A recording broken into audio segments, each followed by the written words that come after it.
come on out to Brown Mountain Bottle Works at 115 East Union Street in Morganton, North Carolina. The place to be for great craft beer. Browse their shelves filled with hundreds of craft beer selections. Relax and enjoy one of their 8 draft taps. Show your love for the store with their logoed t-shirts, hats, and glassware. Want to see what they have in stock 24 hours a day? Check out their website at www.brownmountainbottleworks.com. We'll see you there.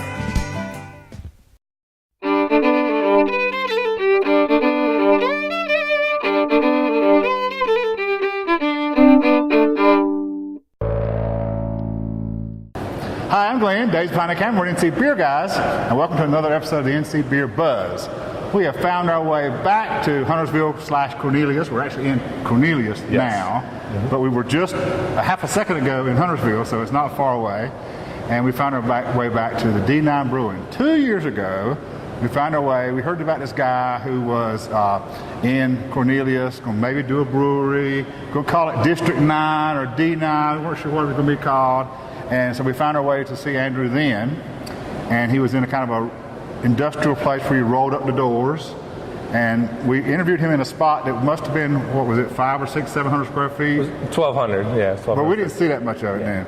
Because right where you were was the tasting area, the brewery, the small system, and some tables. And that was it. That was it. Four tables. And he and his 3 partners at that time, we're going to see what it was all about. You all had real life jobs. Yep. And we're keeping those mostly, if I remember correctly. Yeah, we did, up until recently. Right, I thought so. And they were going to make a go of this beer business that everybody was talking about, craft beer. Yeah. And they've done great things, and we're here back with the new D9 to hear the story and see how it's changed. Thanks for having us back in. Absolutely. Congratulations on all the growth, and we now hear about D9 beer statewide, which must feel great for you guys. It's amazing. Because you were not sure 2 years ago that you'd do anything except serve a local market. Yeah, we were really just trying to see, we all come from engineering backgrounds, 2 engineers and a doctor, still the same, design.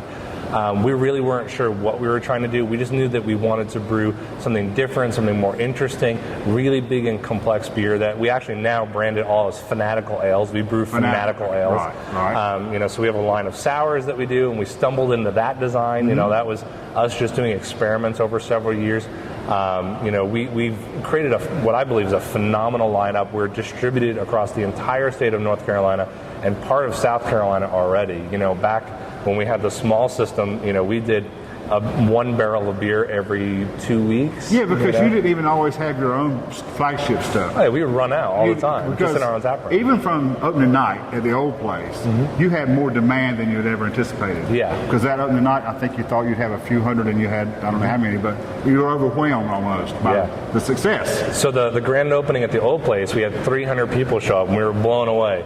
We did the grand opening here. We had 5,000 people come. Oh, God. Right. We crushed. And you were blown away again. Yeah, we were blown away again because by the end of the day, we had literally employees passing out because they couldn't keep going. Right. I mean, we rolled through, I think, almost 20 barrels of beer in one day. That's amazing. And that was with only the 5,000 square feet that we started with that we're standing in right now.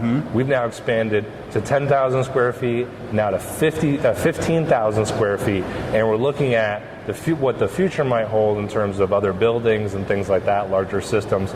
We started here with 80 barrels a month of capacity. We're now at 240 barrels a month of capacity. Yep. Okay. We're brewing at capacity. We've got room for 3 more tanks in this room before we have to start to create a system to pump beer around into it. And that'll go ahead and happen. You already have plans to fill up this room? Yeah, this room will fill out pretty soon, but we've actually got to do some more construction work, upfit some of the utilities in here. Sure. It's never an easy job. And to what do you attribute the success? I think that we brew really good beer, and I think that North Carolina is a phenomenal state to start a brewery. And the people in this state, from Raleigh to Asheville and Greensboro and Charlotte, they're really so passionate and so wonderful about beer, and everyone's just looking for something different. And recognize quality. Yes. Quality is a big piece of what we do.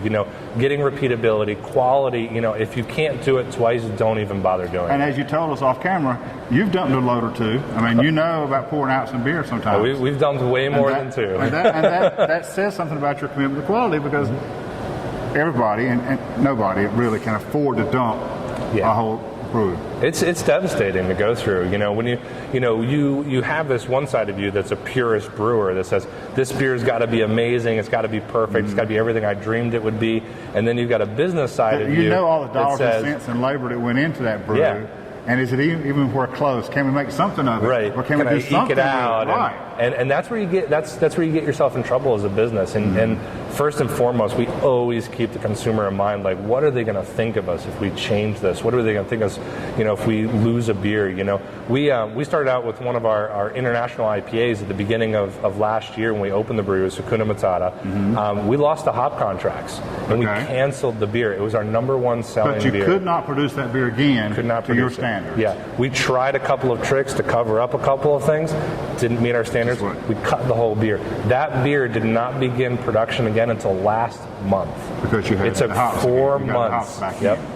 4 months to renegotiate all hop contracts for the next 5 years. And you hate to disappoint the customers, but yet you don't want to give them what they don't, less than they expect either. Yep, that's exactly right. And that's what that means when you're wearing the label or the badge. We believe very much in the quality of this brewery and the fanaticism that we can bring to the design of the beers and the engineering of the beer and the quality of the beer.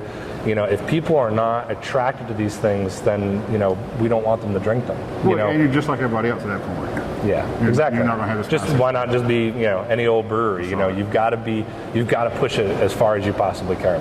Speaking of success and pushing it, let's talk about your award-winning pumpkin. Yes, so we were really surprised by that. All of us production breweries, we submit beers to different magazines and stuff like that. We were really blown away. The pumpkin season came up. We're like, all right, we have one pumpkin beer. It's an imperial pumpkin called Head of the Horseman.